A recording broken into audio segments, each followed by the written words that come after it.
नमस्ते दोस्तों, स्वागत है आप सभी का टीयूवी ग्लोबल इंडिया के इस ट्रेनिंग सेशन में।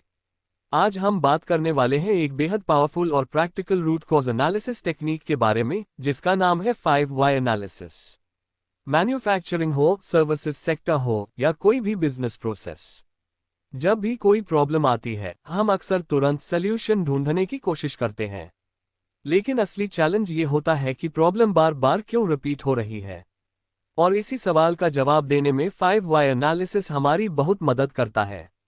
इस ट्रेनिंग में हम स्टेप बाय स्टेप सीखेंगे कि 5 वाई एनालिसिस क्या है, ये कैसे काम करता है, इसे प्रैक्टिकली कैसे अप्लाई किया जाता है और रियल एग्जाम्पल्स के साथ कैसे हम किसी भी इश्यू की एक्चुअल रूट कॉज तक पहुंच सकते हैं। इस पूरी वीडियो में हम हर कॉन्सेप्ट को सिंपल वर्ड्स में समझेंगे। तो बिना देरी के शुरू करते हैं। Introduction to 5 why analysis. अब दोस्तों, शुरुआत करते हैं हमारे आज के ट्रेनिंग टॉपिक की और समझते हैं कि आखिर 5 वाई एनालिसिस होता क्या है। असल में 5 वाई एनालिसिस एक स्ट्रक्चर्ड और लॉजिकल तरीका है जिसके जरिए हम किसी भी समस्या को उसके सबसे गहरे स्तर तक समझते हैं। इसमें हम बार बार सिर्फ एक सिंपल सवाल पूछते हैं, वाई, जब तक हमें उस समस्या का असली रूट कॉज क्रिस्टल क्लियर न मिल जाए। बहुत बार ऑर्गेनाइजेशंस में लोग जल्दी जल्दी सॉल्यूशंस इंप्लीमेंट कर देते हैं, लेकिन असली कारण जाने बिना किए गए सॉल्यूशंस सिर्फ टेम्पररी फिक्स बनकर रह जाते हैं। 5 वाई एनालिसिस हमें गैस वर्क से दूर रखता है और सुपरफिशियल डिसीजंस को पूरी तरह एलिमिनेट करता है। ये टेक्निक क्रिटिकल थिंकिंग को प्रमोट करती है, टीम्स को फैक्ट बेस्ड वैलिडेट करने की हैबिट डेवलप करती है और प्रोसेस लेवल लर्निंग को इम्प्रूव करती है।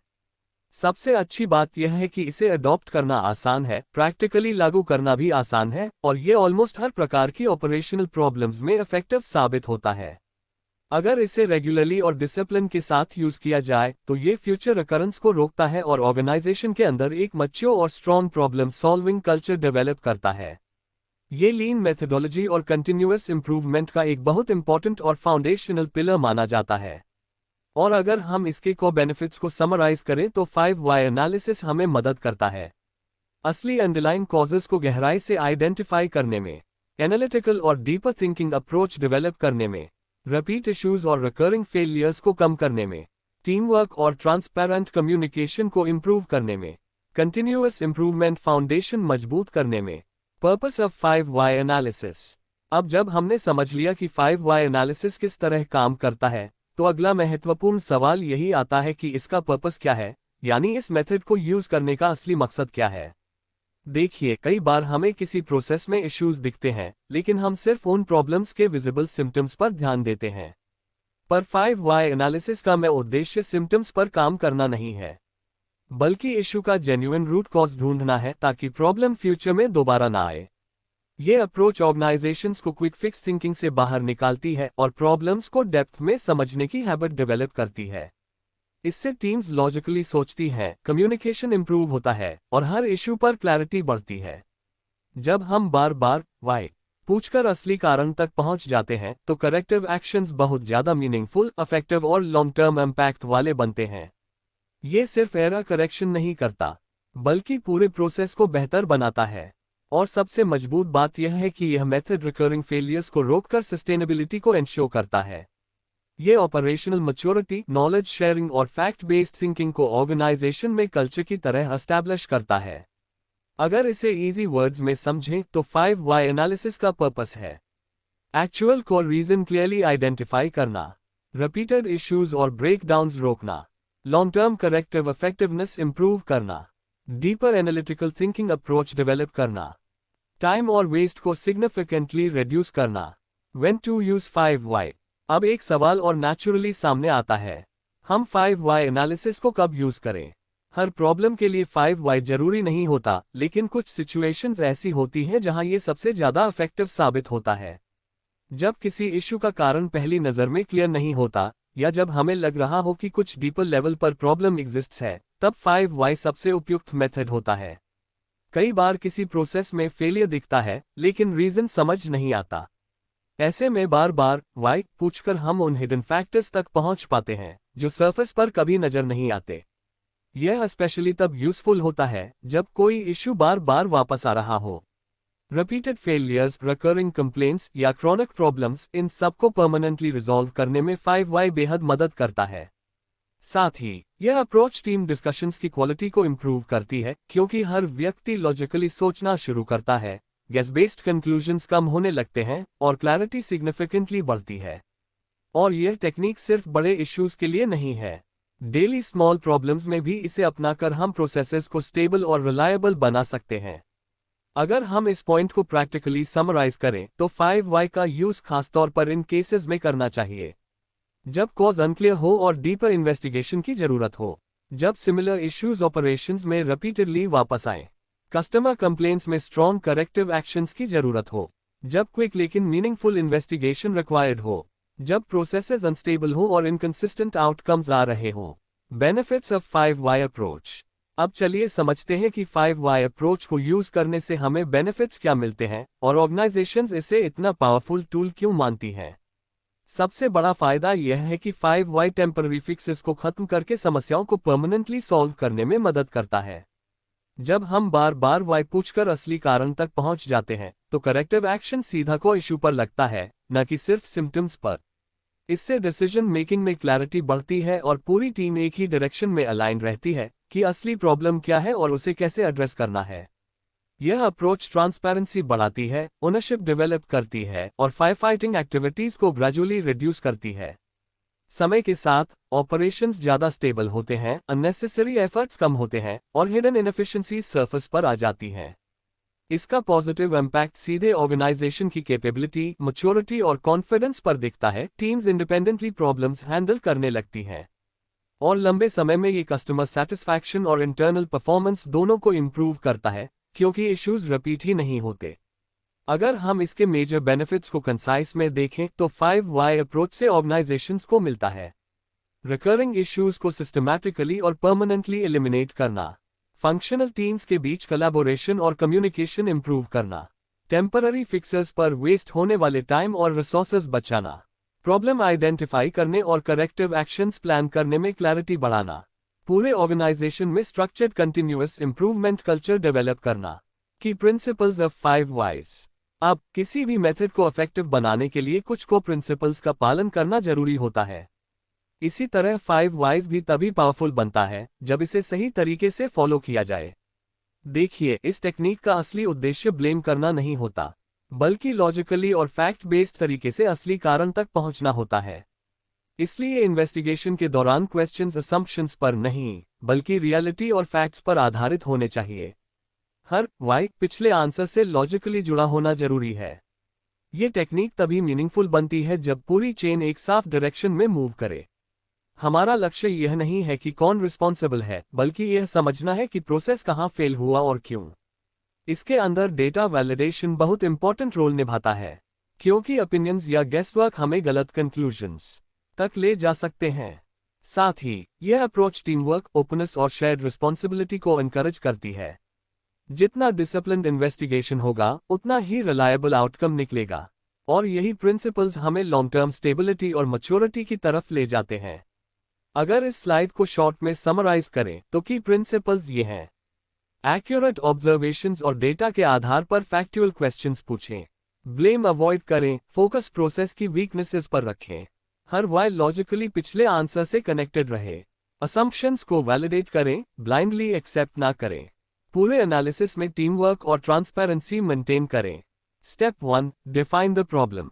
अब हम 5Y एनालिसिस के प्रैक्टिकल इंप्लीमेंटेशन की तरफ बढ़ते हैं और शुरू करते हैं इसके सबसे पहले स्टेप से, जिसे हम कहते हैं डिफाइन द प्रॉब्लम। ये स्टेप पूरे एनालिसिस की फाउंडेशन है। अगर प्रॉब्लम बिगिनिंग में ही क्लियर नहीं है तो हमारी पूरी इन्वेस्टिगेशन गलत डायरेक्शन में चली जाती है। इसलिए सबसे पहले हमें प्रॉब्लम को मेजरेबल, क्लियर और अंडरस्टैंडेबल तरीके से डिफाइन करना होता है। प्रॉब्लम स्टेटमेंट में क्लैरिटी जितनी ज्यादा होगी, कंफ्यूजन और मिसइंटरप्रिटेशन उतना ही कम होगा। टीम को बिल्कुल पता होना चाहिए कि क्या हुआ है, कहाँ हुआ है, कब कब हो रहा है और उसका एक्चुअल इम्पैक्ट क्या है। अगर ये क्लैरिटी नहीं है तो एनालिसिस असम्पशंस पर चलने लगता है और आउटकम्स रिलायबल नहीं रहते। ये स्टेप सुनिश्चित करता है कि हम सही इशू पर फोकस कर रहे हैं, न कि किसी रैंडम या अनरिलेटेड कंसर्न पर। एक स्ट्रॉन्ग और प्रिसाइज प्रॉब्लम डेफिनेशन ही एक्यूरेट इन्वेस्टिगेशन और इफेक्टिव करेक्टिव एक्शन की असली शुरुआत है। और अगर हमें मैं एक्सपेक्टेशंस को सिंपल पॉइंट्स में डिफाइन करना हो तो इस स्टेप में हमें सिचुएशन में एग्जैक्टली क्या गलत हुआ इसे क्लियरली आइडेंटिफाई करना, ये कंफर्म करना कि इशू कहां और कब बार बार हो रहा है, प्रॉब्लम का इम्पैक्ट और सेवेरिटी प्रॉपर्ली मेजर करना, अवेलेबल प्रोसेस डेटा और एविडेंस से डिटेल्स वैलिडेट करना, पूरी टीम को एक जैसी अंडरस्टैंडिंग पर अलाइन करना। Step 2, form the team. अब जब प्रॉब्लम क्लियरली डिफाइन हो चुकी है, अगला स्टेप है form the team. 5 why analysis अकेले बैठकर करने वाली एक्टिविटी नहीं है। इसके लिए एक छोटा लेकिन रेलेवेंट टीम बनाना जरूरी है जिसमें वही लोग शामिल हो जो प्रोसेस, इक्विपमेंट और वर्कफ्लो को प्रैक्टिकली समझते हैं। डिफरेंट पर्सपेक्टिव्स इस इन्वेस्टिगेशन को बहुत स्ट्रॉन्ग बनाते हैं क्योंकि एक व्यक्ति कई चीजें ओवरलुक कर सकता है लेकिन टीम कलेक्टिव समझ से डीपर कारणों तक पहुंच सकती है। इस टीम के सदस्यों को अनबायस्ड होना चाहिए और इन्वेस्टिगेशन के दौरान सही इंफॉर्मेशन ऑनेस्टली शेयर करनी चाहिए। यह मेथड तभी वैल्यूएबल बनता है जब टीम फैक्ट्स पर फोकस करे, असम्पशंस पर नहीं। इसका मैं उद्देश्य है प्रैक्टिकल एक्सपीरियंस को एनालिटिकल थिंकिंग के साथ कॉम्बाइन करना ताकि हमारे फाइंडिंग्स स्ट्रॉन्ग और करेक्टिव एक्शंस रियलिस्टिक हों। कोलैबोरेशन से न सिर्फ कॉन्फिडेंस बढ़ता है बल्कि ट्रांसपेरेंसी, क्लैरिटी और ओनरशिप भी डेवलप होती है। अगर पॉइंट्स में देखें तो इस स्टेप में जरूरी है कि हम अफेक्टेड प्रोसेस से डायरेक्टली जुड़े लोगों को टीम में शामिल करें, क्वालिटी या इंप्रूवमेंट रिप्रेजेंटेटिव्स ऐड करें जिनकी एनालिटिकल स्किल्स स्ट्रॉन्ग हो, सुपरवाइजरी पर्सनल शामिल करें ताकि डिसीजंस को सपोर्ट मिल सके, ओपन डिस्कशंस एनकरेज करें बिना फियर और हेजिटेशन के, टीम के हर मेंबर की रिस्पॉन्सिबिलिटी क्लियरली डिफाइन करें। Step 3, ask the first why. अब जब टीम तैयार है, हमारा अगला स्टेप शुरू होता है। Ask the first why. यहां से हमारी रूट कॉज जर्नी ऑफिशियली शुरू होती है। इस स्टेप में हम सबसे पहला वाई पूछते हैं ताकि पता लगाया जा सके कि इस समस्या का इमीडिएट और डायरेक्ट रीजन क्या था। ये आंसर पूरी तरह फैक्ट बेस्ड होना चाहिए, न कि असम्पशंस, इमोशंस या ओपिनियंस पर आधारित। फर्स्ट वाई डायरेक्टली उस प्रॉब्लम स्टेटमेंट से जुड़ा होना चाहिए जिसे हमने पिछले स्टेप में क्लियरली डिफाइन किया था। ये बहुत जरूरी है कि हम इस पहले वाई के जवाब को एक्चुअल वर्कप्लेस या प्रॉब्लम लोकेशन पर वेरीफाई करें, क्योंकि यही पहला वाई आगे आने वाले सभी वाई क्वेश्चंस की फाउंडेशन बनाता है। अगर फर्स्ट वाई सही नहीं होगा तो बाकी इन्वेस्टिगेशन भी गलत डायरेक्शन में चला जाएगा। इसलिए एक्यूरेसी यहाँ क्रिटिकल है। अगर हमें इसे पॉइंट्स में समराइज करना हो तो स्टेप 3 में फोकस होना चाहिए। इशू के डायरेक्ट और विजिबल रीजन को आइडेंटिफाई करना, आंसर को रियल प्रोसेस ऑब्जर्वेशन से कंफर्म करना, इमोशनल या पर्सनल इंटरप्रिटेशन बिल्कुल अवॉइड करना, आंसर सिंपल और क्लियरली अंडरस्टैंडेबल हो, फर्स्ट वाई को डायरेक्टली प्रॉब्लम स्टेटमेंट से कनेक्ट करना। Step 4, ask additional wise. अब जब हमने पहला वाई पूछकर उसका डायरेक्ट कारण पहचान लिया है, वहीं से अगला इंपॉर्टेंट स्टेप शुरू होता है, आस्क एडिशनल वाइज। यहां हम सिर्फ एक वाई पर रुकते नहीं हैं बल्कि उसी आंसर से आगे बढ़ते हुए दूसरा वाई, तीसरा वाई, चौथा वाई, ऐसे स्टेप बाय स्टेप पूछते जाते हैं जब तक हमें डीपर लेवल पर असली कारण क्लियरली दिखाई न देने लगे। हर वाई का आंसर पिछले आंसर से डायरेक्टली कनेक्टेड होना चाहिए। यही कॉजल कनेक्शन इस पूरी चेन को मीनिंगफुल और स्ट्रक्चर्ड बनाता है। यहाँ एक और जरूरी बात है, हर एक्सप्लेनेशन को सिर्फ बोलकर एक्सेप्ट नहीं करना बल्कि उसे डेटा, फैक्ट्स या एक्चुअल प्रोसेस ऑब्जर्वेशन से वैलिडेट करना है। इससे हम गलत असम्पशंस या गलत कंक्लूजन्स से बच जाते हैं। कई बार इशू सिंपल होता है तो 3-4 वाई में क्लैरिटी मिल जाती है और कुछ कॉम्प्लेक्स केसेस में 5 से ज्यादा वाई भी लग सकते हैं। नंबर फिक्स नहीं है, फोकस इस बात पर होना चाहिए कि हम एक ऐसे रूट कॉज तक पहुंचे जिस पर एक्शन लिया जा सके और फ्यूचर अकरेंस रोकी जा सके। अगर हम इस स्टेप को प्रैक्टिकल पॉइंट्स में देखें तो हमें सभी वाई आंसर्स के बीच प्रॉपर कॉजल कनेक्शन मेंटेन करना, हर एक्सप्लेनेशन को रेलेवेंट एविडेंस और डेटा से वैलिडेट करना, अनरिलेटेड या रैंडम कंक्लूजन्स पर सीधे जंप करने से बचना, तब तक वाई पूछना जब तक डीपर कॉज क्लियरली न दिखने लगे, पूरी रीजनिंग को लॉजिकल, स्ट्रक्चर्ड और डिसिप्लिन्ड रखना। Step 5, identify root cause. अब जब हमने मल्टीपल वाइज पूछकर पूरी कॉजल चेन समझ ली है, अगला और सबसे क्रिटिकल स्टेप आता है आइडेंटिफाई रूट कॉज। यहीं पर असली पिक्चर क्लियर होती है। रूट कॉज वो सबसे गहरा कारण होता है जिसकी वजह से पूरा प्रॉब्लम पैदा हुआ और सबसे इम्पॉर्टेंट बात, अगर हम इस रूट कॉज को हटा दें या कंट्रोल कर दें तो वही इश्यू फ्यूचर में दोबारा नहीं होना चाहिए। रूट कॉज किसी गैस, ओपिनियन या असम्पशन पर बेस्ड नहीं होना चाहिए। इसे हमेशा फैक्चुअल वेरिफिकेशन, एक्चुअल ऑब्जर्वेशंस और अवेलेबल डेटा के साथ कंफर्म करना जरूरी है। साथ ही जो कॉज हम रूट कॉज के रूप में सेलेक्ट कर रहे हैं वो पूरे प्रॉब्लम को एक्सप्लेन करे, सिर्फ उसका एक छोटा हिस्सा नहीं। अगर कॉज सिर्फ पार्शियल एरिया को कवर कर रहा है तो अभी डेप्थ बाकी है। जब सही रूट कॉज आइडेंटिफाई हो जाता है तो हमारे करेक्टिव एक्शंस ज्यादा एक्यूरेट, फोकस्ड और इफेक्टिव बनते हैं। अगर रूट कॉज ही गलत चुन लिया गया तो पूरी इंप्रूवमेंट गलत डायरेक्शन में चली जाएगी। इसलिए लॉन्ग टर्म इंप्रूवमेंट के लिए ये स्टेप सबसे ज्यादा सेंसिटिव और क्रिटिकल माना जाता है। इसे पॉइंट्स में समझे तो स्टेप 5 में हमें कॉज को फैक्चुअल वेरिफिकेशन और सॉलिड एविडेंस से कंफर्म करना, यह सुनिश्चित करना कि यही कॉज पूरे इश्यू को कंप्लीटली एक्सप्लेन कर रहा है। वैलिडेट करना कि इस कॉज को रिमूव, कंट्रोल करने से फ्यूचर रिकरेंस रुक जाएगा। एनालिसिस को जल्दी रोकने की गलती से बचना, डेप्थ तक जाना। पूरी रीजनिंग को क्लियरली डॉक्यूमेंट करना ताकि ऑर्गेनाइजेशन सीख सके। Step 6, develop corrective actions. अब जब असली रूट कॉज कंफर्म हो चुका है, अगला कदम है डेवलप करेक्टिव एक्शंस। यहीं पर एनालिसिस प्रैक्टिकली एक्शन में कन्वर्ट होता है। करेक्टिव एक्शंस का उद्देश्य यही होता है कि इश्यू को उसकी जड़ से एलिमिनेट किया जाए। इसलिए ये एक्शन सीधे रूट कॉज पर टारगेट होने चाहिए, सरफेस लेवल सिम्टम्स पर नहीं। Corrective action plan realistic, achievable और स्ट्रक्चर्ड होना चाहिए। इसमें यह साफ डिफाइन होना चाहिए कि कौन जिम्मेदार है, क्या टास्क्स परफॉर्म होंगे और किस टाइमलाइन में पूरे किए जाएंगे। इसके साथ मेजरेबल चेक पॉइंट्स तय करना बहुत जरूरी है ताकि हम ट्रैक कर सके कि एक्शंस प्लान डायरेक्शन में प्रोग्रेसिंग है या नहीं। करेक्टिव एक्शंस तभी सक्सेसफुल माने जाते हैं जब वो फ्यूचर रिकरेंस को रोक दें और प्रोसेस में लॉन्ग टर्म स्टेबिलिटी एस्टैब्लिश करें। यही step actual shop flow improvement create करता है और यही 5 अप्रोच को वैल्यूएबल बनाता है। अगर पॉइंट्स में समझे तो स्टेप 6 में हमें क्लियर अकाउंटेबिलिटी के साथ रिस्पॉन्सिबल पर्सनल असाइन करना, रियलिस्टिक टाइमलाइंस और कंप्लीशन टारगेट्स डिफाइन करना, सॉल्यूशंस रूट कॉज को डायरेक्टली एड्रेस करें, सिर्फ सिम्टम्स नहीं। रेगुलर परफॉर्मेंस रिव्यूज से इफेक्टिवनेस मॉनिटर करना, इंप्रूवमेंट्स को डॉक्यूमेंटेशन के रूप में रिकॉर्ड करना। Example of 5 analysis.